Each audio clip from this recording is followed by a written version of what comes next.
Достар, ERA-X арнасы сізге бүгінгі видеода Конор Макгрегордың бай өмірі және оның қанша табыс табатыны жөнінде ақпарат ұсынады. Барлық ақпарат интернеттен алынды. Спортшының спорттық мансабына өткен видеода тоқталған болатынмын. Төмендегі сілтеме арқылы көре аласыз.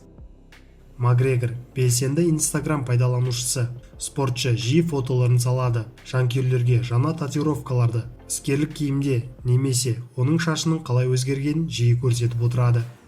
Конор Макгрегор 19 жасында Ирландиядағы турнирде литвалық самбист Артемис Стинковтан ұтылды. Сол жылы Конор көп жаттығу керек екенін түсініп, сантехник болып жасайтын жұмысынан шығып кетті.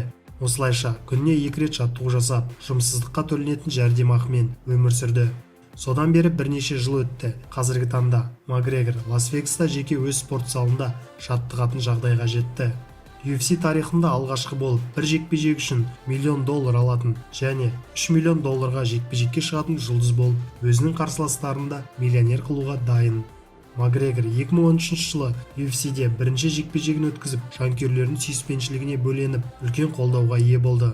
Америкада ирландиялық тамыры бар шамамен 40 миллион адам бар. Сондықтан Макгрегордың қатысуымен өтетін турнирлердегі мінбелер көк түске боялды. Бұрын-соңды оларда ММА жұлдызы болмаған еді. Сол кезде сары сақалды Конор пайда болды. Ол әрқашан өзінің сұхбаттарында өзінің ұлтын жауынгер халық екенін және олар өте мықты халық екенін айтып жүретін. Осылайша дайын ұлттық кейіпкер пайда болды. Оның бұл сөздері ирландиялықтарды баурап алды. Макгрегор өте шулы жауынгер. ММА-де халық пен спортшы арасындағы байланыс командалық спорт түрлерінен өзгеше құрылған. Спортшылардың табыстары көрерменге тікелей байланысты. Ең үлкен ақша PPV тарату жүйесінде өндіріледі. Бір UFC турнирінің жазылу құны $27-ден $60 дейін. Макгрегор қазір үздік трансляция сатушысы. Оның қатысуымен өтетін турнир 1,5 миллионнан астам PPV жинайды және ол осыдан пайызын алады. Бұл пайызға құқық алу үшін жақсы жауынгер болып, халықтың көңілін көтеру керек. Қазіргі таңда UFC-де оған жарнама жасаудан тең келетін ешкім жоқ. Конор Макгрегор UFC-дегі алғашқы жекпе-жегінде $8 мың пайда тапты. 4-ші жекпе-жекте $75 мың алды. 6-шы жекпе-жекте $500 мың жәрдемақы алса, 8-ші жекпе-жекте $1 миллион, ал 9-ші жекпе-жекте $3 миллион сыйақы алды. Флойд Мейвезермен шыққан бокс ережесі бойынша жекпе-жекте бір кеште $85 миллион табыс тапты. Ал соңғы 2020 жылы Дональд Серрониге қарсы жекпе-жекте $5 миллион табыс тапқан еді. Торға шығу үшін төлем жауынгер табысының бір бөлігі ғана. Ол сондай-ақ демеушілік аударымдар, ұйымнан бонустар және тағы да трансляцияларды сатудан пайыздар алады. Макгрегор өзгелерден стилі ерекше жауынгер. Темір тордағы Макгрегордың қозғалысы көп жағдайда кинематографиялық секілді.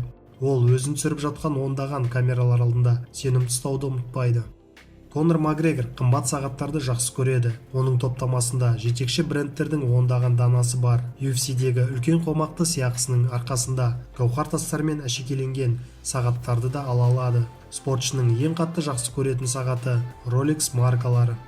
Сонымен қатар Макгрегор Proper 12 атты виски шығарады. Турнирлер алдында вискиді әлемге жарнамалауды да ұмытпайды. Сатылған әр вискидің 5%-ын қайырымдылыққа жұмсайды. Конордың элиталық машиналар паркі 2 яхтасы бар. Ол қымбат костюмдерге, ерлерге арналған аксессуарларға көп ақша жұмсайды. Әрине ол қарапайым жағдайда өмір сүре алмайды. Конорда бірнеше үй бар. Солардың ең қымбат 2 үйіне тоқталамыз. Олай болса, Марбельдегі вилласы. 2018 жылдың көктемінде ирландиялық жерорта теңізінің жағасында сәнді тұрғын үй сатып алды. Испанияның Марбеліндегі үй сатып алу үшін шамамен $1,7 миллион қаражат кетті. Конор бұл виллаға ғашық болған секілді. Үйде тренажер залы, спа орталығы және жатын бөлмеден тікелей үлкен ашық бассейнге кіреді. Теңізді ваннадан шықпастан бақылай аласыз. Вилла жаңа смарт технологиялармен, шарап погребімен және лифтпен жабдықталған. Ал спортшының иелігінен тыс жерде Лорейна гольф клубы бар. Испаниямен, ал Макгрегордың отаны Ирландия. Туған елінен үй алмай тұра алмады. 2019 жылдың жазында ол $2 миллион тұратын Ирландияның бұрынғы премьер-министрі Альберт Рейнолдстың ұлына тиесілі керемет үйді сатып алды. Үй Дублин қаласының маңында орналасқан, Страффан ауылының жанында. Бұл үй 5 жатын бөлмеден, 6 ванна бөлмесінен, қонақ бөлмесінен, асханадан, ас бөлмесінен және ойын бөлмесінен тұрады. Үй сондай-ақ Лифи өзеніне қарсы тұрғанымен мақтана алады және бұл үйде атқа міну мүмкіндігі бар. Ал жеке жаттығу залы өз үйінен шықпай-ақ жыл бойы жақсы формада болуға мүмкіндік береді.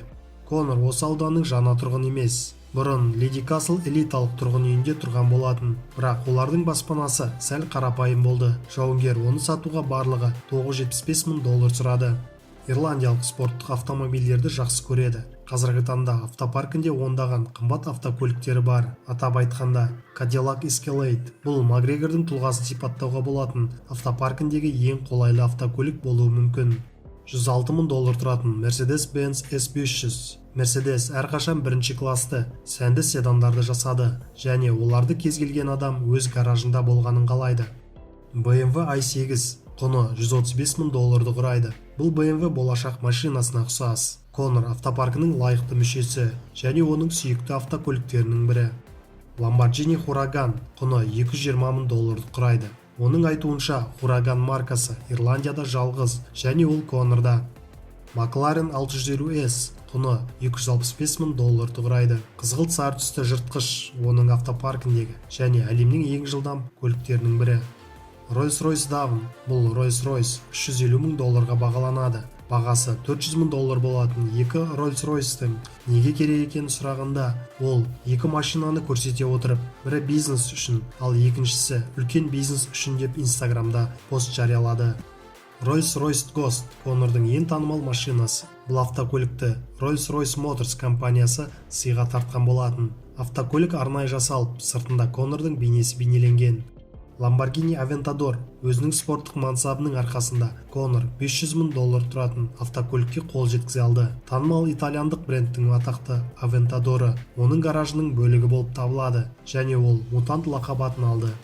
Rolls-Royce Phantom Drophead Coupe Конор жарнамалық бейнесі ретінде компанияның саясатына тамаша сай келеді. Призрак кабриолетінің құны $500,000 құрайды. Бұл автокөлікті Джозе Альдоны нокаутпен жеңгеннен кейін сатып алды.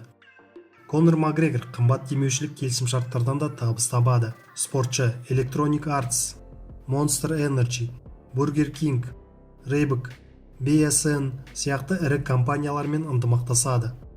Сонымен қатар Ирландиялық Rolls-Royce автомобиль концернінің тұлғасы болып табылады. Сондай-ақ Beats by Dream'мен тығыз байланыста және әлеуметтік желіде парақшасы арқылы да жақсы табыс таба алады. Сіздермен бірге болған ERA X арнасы.